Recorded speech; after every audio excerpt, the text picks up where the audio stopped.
প্রিয় দর্শক, একটা গুরুত্বপূর্ণ খবর ইরান নিয়ে আপনাদের সাথে শেয়ার করি। ইরানে সরকার বিরোধী বিক্ষোভ চলছে। সেই বিক্ষোভে ইসরায়েল এবং মার্কিন যুক্তরাষ্ট্র সহযোগিতা করছে, এটি ইরান কর্তৃপক্ষ বলছে। যাই হোক, এখন পর্যন্ত ইরানের যে মৃতের সংখ্যা সেটি হচ্ছে 12,000 থেকে 20,000 বা তারও বেশি। আমি আবারও বলছি, আশঙ্কাজনক খবর সেটি হচ্ছে মৃতের সংখ্যা 12,000 থেকে 20,000 বা তারও বেশি। ঠিক আছে, ইরানের আয়াতুল্লাহ আলী খামেনির উপদেষ্টা দাবি করেছেন যে এই হত্যার জন্য দায়ী উস্কানিদাতা হিসেবে মার্কিন যুক্তরাষ্ট্র এবং ইসরায়েলকে অভিযুক্ত করেছেন। সো এই খবরটি এখন প্রকাশিত হচ্ছে, কারণ ইরান সরকার কঠোর পদক্ষেপ নিয়েছে যে তারা দাঙ্গা করছে, বিক্ষোভ করছে, তারা মার্কিন যুক্তরাষ্ট্র এবং ইসরায়েলের প্ররোচনায় ইরানকে বিশৃঙ্খল করছে, তাদেরকে সরকার মোকাবেলা করবে। এবং সরকার মোকাবেলা করেছে অত্যন্ত কঠোরভাবে, গুলি চালিয়েছে এবং আন্দোলন দমানোর জন্য সরকারের পক্ষ থেকে নানাবিধ ব্যবস্থা গ্রহণ করা হয়েছে। সো মৃতের সংখ্যায় আশঙ্কাজনক হারে বেড়ে যাচ্ছে। সরকার আরও যারা আন্দোলনের সাথে জড়িত তাদেরকে গ্রেপ্তার করা হয়েছে, তাদেরকে সরকার ফাঁসি দেবে, এতে কোনো ভুল নেই। অলরেডি একজনের ফাঁসি হবে। ইরানে 2 সপ্তাহের বেশি সময় ধরে চলা সরকার বিরোধী বিক্ষোভ দমনে কর্তৃপক্ষের কঠোর অভিযানে প্রাণহানির সংখ্যা আগের ধারণার চেয়ে কয়েক গুণ বেশি হতে পারে বলে আশঙ্কা করা হচ্ছে।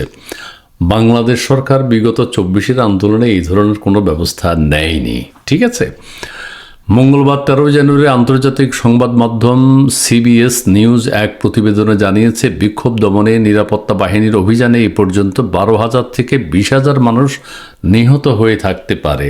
আমরা শুনেছি অসমর্থিত সূত্র যে মৃতের সংখ্যা আরও বেশি এবং সরকারের আইনশৃঙ্খলা বাহিনীর মধ্যেও অনেকেই মারা গেছেন। এবং গত 5 দিন ধরে দেশটিতে ইন্টারনেট এবং ফোন সংযোগ প্রায় বিচ্ছিন্ন থাকার পর মঙ্গলবার কিছু ফোন লাইন পুনরায় চালু হলে অভ্যন্তরীণ সূত্রগুলো এই ভয়াবহ চিত্র তুলে ধরে। অর্থাৎ ইরানের অভ্যন্তরীণ বিষয়গুলো সম্পর্কে কিন্তু বিশ্ববাসী জানছে না, যেহেতু ইন্টারনেট নেই, মোবাইল ফোন কানেকশন নেই, কোনো কিছু নেই, কোনো ডিজিটাল ফর্মে যোগাযোগ করে যাচ্ছে না, টেলিভিশন চ্যানেলগুলো সেখানে কাজ করতে পারছে না, আন্তর্জাতিক সংবাদ সংস্থাগুলো সেখানে নিরাপত্তার অভাবে নিউজ খবর সংগ্রহ করতে পারেনি, যে কারণে এতদিন এই বিষয়গুলো অজানা রয়ে গেছে। এখন যেহেতু মোবাইল ফোন চালু হয়েছে, সেহেতু বিভিন্ন মানবাধিকার সংস্থায় এই খবরগুলো নেওয়ার চেষ্টা করছে এবং বিভিন্ন নিউজ এজেন্সিও খবর নেওয়ার চেষ্টা করছে। তবে মৃতের সংখ্যা ধারণা করা হচ্ছে যে 20,000-এর বেশিও হতে পারে। যদিও বেশিরভাগ মানবাধিকার গোষ্ঠী আগে নিহতের সংখ্যা কম জানিয়েছিল, হ্যাঁ আগে বলেছে, শুনেছি আমরা 2,000-এর মতো, তবে তারা বরাবরই বলে আসছিল যে প্রকৃত সংখ্যা অনেক বেশি। এখন ইরানের পক্ষ থেকে যেটি বলা হয়েছে বারবার, যে বিক্ষোভকারীরা কাদের উস্কানিতে বিক্ষোভ করছে, কাদের উস্কানিতে তারা সরকার পতনের জন্য আন্দোলন করছে, এবং এই বিষয়টিকে তারা এইভাবে যে বহিঃশক্তি, বিশেষ করে মার্কিন যুক্তরাষ্ট্র এবং ইসরায়েল, তাদের কারণে ইরানের ভিতর আভ্যন্তরীণ উশৃঙ্খলা দেখা দিয়েছে, বিশৃঙ্খল পরিবেশ তৈরি হয়েছে এবং তাদের কারণেই সরকার কঠোর হতে বাধ্য হয়েছে এবং বিক্ষোভকারীরা আইনশৃঙ্খলা বাহিনীর উপরও গুলি চালিয়েছে এবং আইনশৃঙ্খলা বাহিনীর ব্যাপক সদস্য নিহত হয়েছে।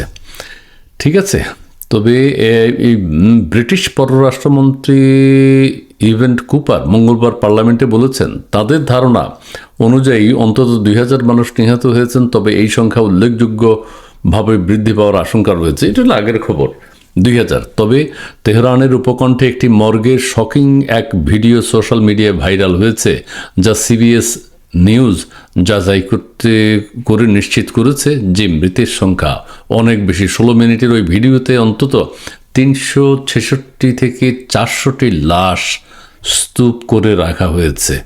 ফরেনসিক কর্মীদের মৃতদেহের উপর জখমের চিহ্ন নথিভুক্ত করতে দেখা গেছে, যেখানে গুলির ক্ষত, শটগানের আঘাত এবং ভয়াবহ জখম দৃশ্যমান ছিল, সেখানে তারা যাচাই বাছাই করে নোট করছে।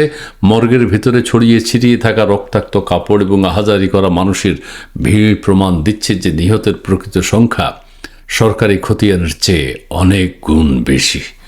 অর্থাৎ সরকার তো এটা স্বীকার করবে না যে কতজন মারা গেছে, ঠিক আছে, তবে বিষয়টি ভয়াবহ। ঠিক আছে, আমরা এটার সাথে একটু মিলাতে পারি বিগত আওয়ামী লীগ সরকার 24-এর আন্দোলনে কিছুই করে নাই। 24-এর আন্দোলনে অন্য ষড়যন্ত্র হয়েছে, ম্যাটিকুলাস ডিজাইনে নিজেরা গোলাগুলি করে মৃতের সংখ্যা বাড়িয়েছে, যেটা সরকার বা আইনশৃঙ্খলা বাহিনী খুব একটা করেনি। তবে আইনশৃঙ্খলা বাহিনীর উচিত ছিল রাষ্ট্রের নিরাপত্তার জন্য ইরান এখন যে ব্যবস্থা, কারণ রাষ্ট্র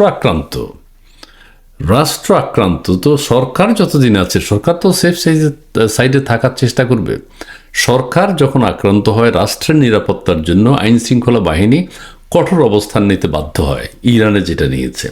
কিন্তু বাংলাদেশ সরকার যাই হোক, মানুষের কথা মনে করে, সাধারণ জনগণের প্রাণহানির আশঙ্কার কথা ভেবে সেই ধরনের কঠোর কোনো মনোভাব দেখায়নি।